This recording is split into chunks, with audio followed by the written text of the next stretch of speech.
अब कुरान की तिलावत के लिए हमें मुसहफ उठाने की जरूरत, अब कुरान उठाने की जरूरत नहीं साहब, हम मोबाइल पर ही कुरान सुन लेंगे। तकरीर सुनने के लिए मस्जिद में आने की जरूरत नहीं, मोबाइल पर ही हम लाइव सुन लेंगे। नहीं मेरे भाइयों, अपनी आदत को थोड़ा सा तब्दील करो। मैं कल नेपाल गया था, प्रोग्राम था रात में, हमारे वालिदैन भी साथ में थे। सुबह सुबह हम लोग नेपाल की खूबसूरत पहाड़ियों के बीच में तफरीह के लिए निकले। मोबाइल पे नेटवर्क नहीं था।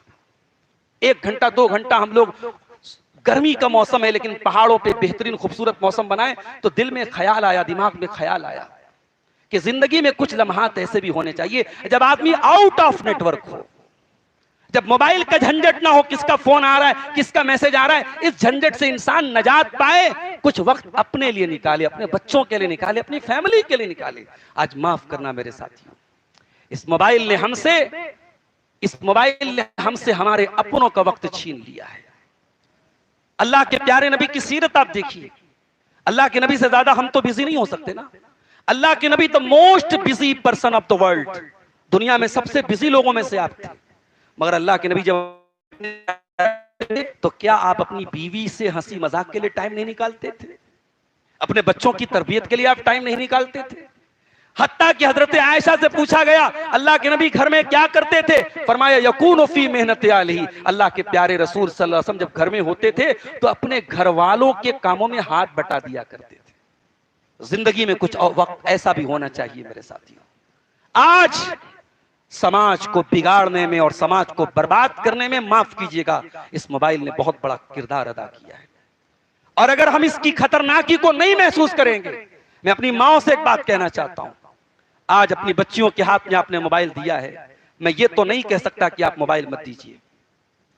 ये कहना तो शायद नाइंसाफी की बात हो जाएगी। आज बड़ी जरूरत की चीज है, पढ़ाई इसके बगैर नहीं हो सकती, राब्ता इसके बगैर नहीं हो सकता है। मगर आप अपनी बच्ची को जब मोबाइल दे रही हैं और आपकी बच्ची जवानी की दहलीज पर कदम रख चुकी है, तो अपनी बच्ची को यह तरबियत देना भी आपकी जिम्मेदारी कि सही क्या है, गलत क्या है। ये वो दौर नहीं है जब आप ये भरोसा करके सो जाएं कि साहब हमारे बच्चे माशाअल्लाह समझदार हैं। नहीं, आपको अपनी आंखें, अपने दिल और दिमाग को खोलना पड़ेगा, वरना कितनी खूबसूरती से मुसलमान लड़की 8-8 साल 10-10 साल मदरसों में पढ़ने वाली लड़की मुर्तद हो जाती है इसी समाज के अंदर, हमें और आपको महसूस भी नहीं होता है। मेरे भाइयों, अपनी औलाद की तरबियत पर तवज्जो दो। कुरान कहता है या अय्युहल्लज़ीना आमनू कू अनफुसकुम व अहलीकुम नारा, ऐ ईमान वालो, अपने आप को और अपने घर वालों को जहन्नम की आग से बचाओ। कुरान की आयत नाजिल होती है वअन्ज़िर अशीरतकल अक़रबीन, ऐ नबी अपने करीबी रिश्तेदारों को डराओ। अल्लाह के नबी कुरान की आयत को सुन करके मुतमईन होकर के नहीं बैठ जाते। आप सफा की पहाड़ी पर चढ़ते हैं, अपने तमाम खानदान के लोगों को इकट्ठा करते हैं, अपने बच्ची, अपनी बेटी फातिमा को बुलाते हैं, अपनी फूफी सफिया को बुलाते हैं, अपने चचा अब्बास को बुलाते हैं, सारे खानदान के लोगों को बुला करके अल्लाह का पैगाम सुना देते हैं, अनक़िज़ू अनफुसकुम मिनन्नार, ऐ मेरे खानदान के लोगों, ऐ मेरे कराबतदारों, ऐ मेरे कबीले के लोगों, मैं तुमको अल्लाह से डरने की तलकीन करता हूं। अपने आप को जहन्नम के अजाब से बचा लो, मैं अल्लाह के अजाब के मुकाबले तुम्हारे कोई काम आने वाला नहीं हूं। अगर नबी को अल्लाह ये हुक्म दे रहा है कि अपने करीबियों को डराओ, तो ये हुक्म हमारे और आपके लिए भी है कि अपने करीबियों को डराओ। आज आप 5 टाइम के नमाजी हैं, आपका बेटा नमाज नहीं पढ़ता, आपकी बेटी नमाज नहीं पढ़ती, आपकी जवान बेटी बेपर्दगी करती है, आपका जवान बेटा रात को 12 बजे तक लापता रहता है, रातों में उसका फोन बिजी जा रहा है, वो कहां जा रहा है, क्या खा रहा है, क्या कर रहा है, कौन सी एक्टिविटीज में मुब्तला है, आपको अंदाजा है मेरे साथियों।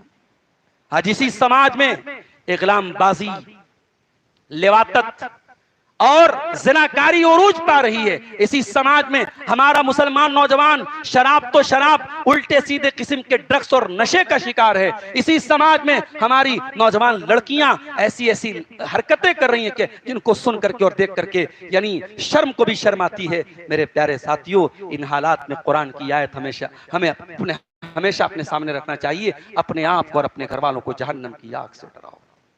इज्जत अगर चाहिए मेरे साथियों तो अल्लाह की तरफ लौटना पड़ेगा। वलिल्लाहिल इज्जतु वलिरसूलिही, इज्जत मालिक अल्लाह है।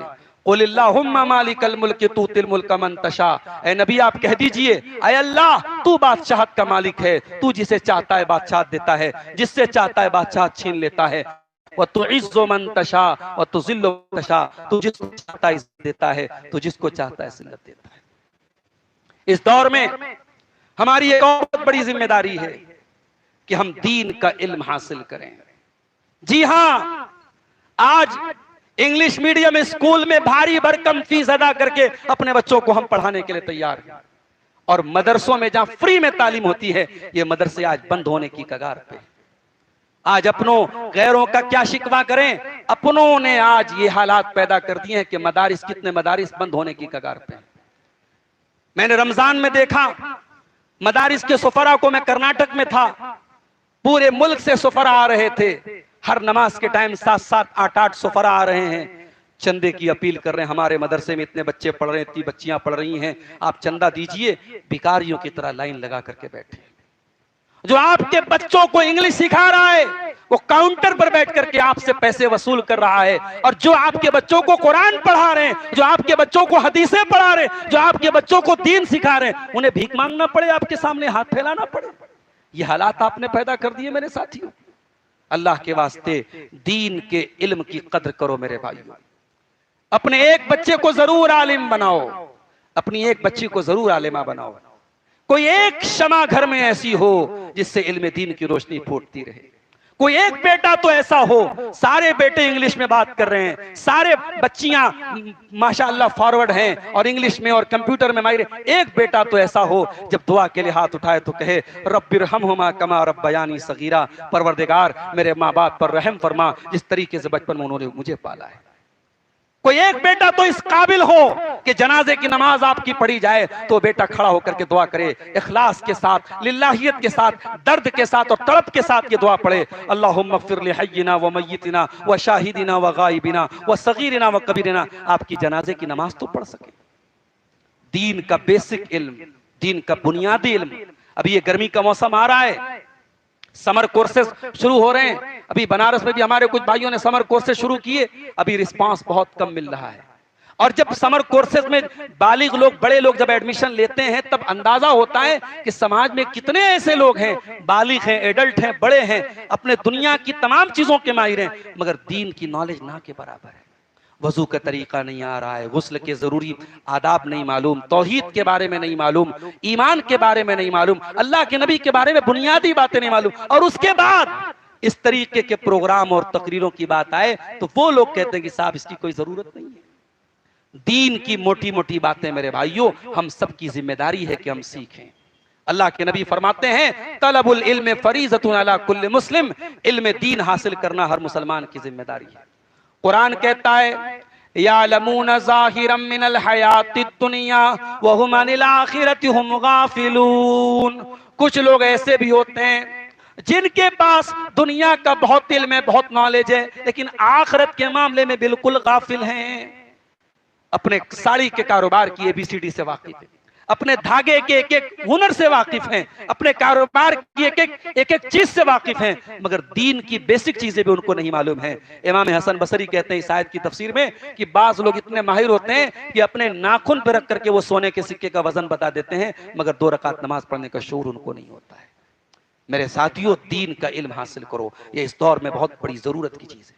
मैं मना नहीं करता, मऊ के सबसे टॉप के स्कूल में अपने बच्चों को एडमिशन दिलाओ, कोई हरज की बात नहीं, बहुत अच्छी बात है। हमारी मऊ और आजमगढ़ की बच्चियां आज 10th का रिजल्ट आया, उन्होंने टॉप किया है, मुसलमान लड़कियों का भी नाम आया है, बहुत खुशी की बात है। मगर मैं ये चाहता हूं कि आपके बच्चे और बच्चियां इंग्लिश मीडियम में पढ़ें, डॉक्टर बने, इंजीनियर बने, दीन का इल्म और दीन की बेसिक चीज उनके पास मौजूद है।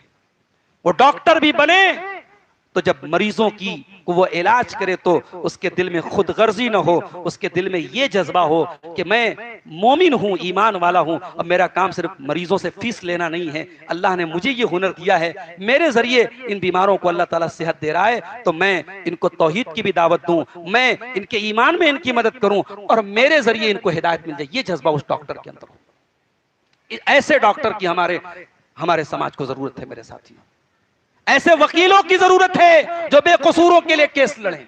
आज आप देखें मुशरिकों के लिए ऐसे वकील मौजूद हैं जो 1 रुपये की फीस लिए बगैर अपने शिर्क के बुतकदे को बचाने के केसेस लड़ रहे हैं। मेरे इशारे आप समझिए। आज ऐसे वकील मौजूद हैं जो अपने बुतकदों की हिफाजत के लिए फ्री में केस लड़ रहे हैं। ऐसे वकील क्यों नहीं हमारे पास? इतने माहिर वकील क्यों नहीं हैं जो जो फ्री में हमारी मसाजिद के लिए, हमारे मदारिस के लिए और बेकसूर मुसलमानों के हक के लिए लड़ें? ऐसे वकील क्यों नहीं सुप्रीम कोर्ट, हाई कोर्ट में ऐसे वकील क्यों नहीं? ऐसे वकीलों की भी जरूरत है।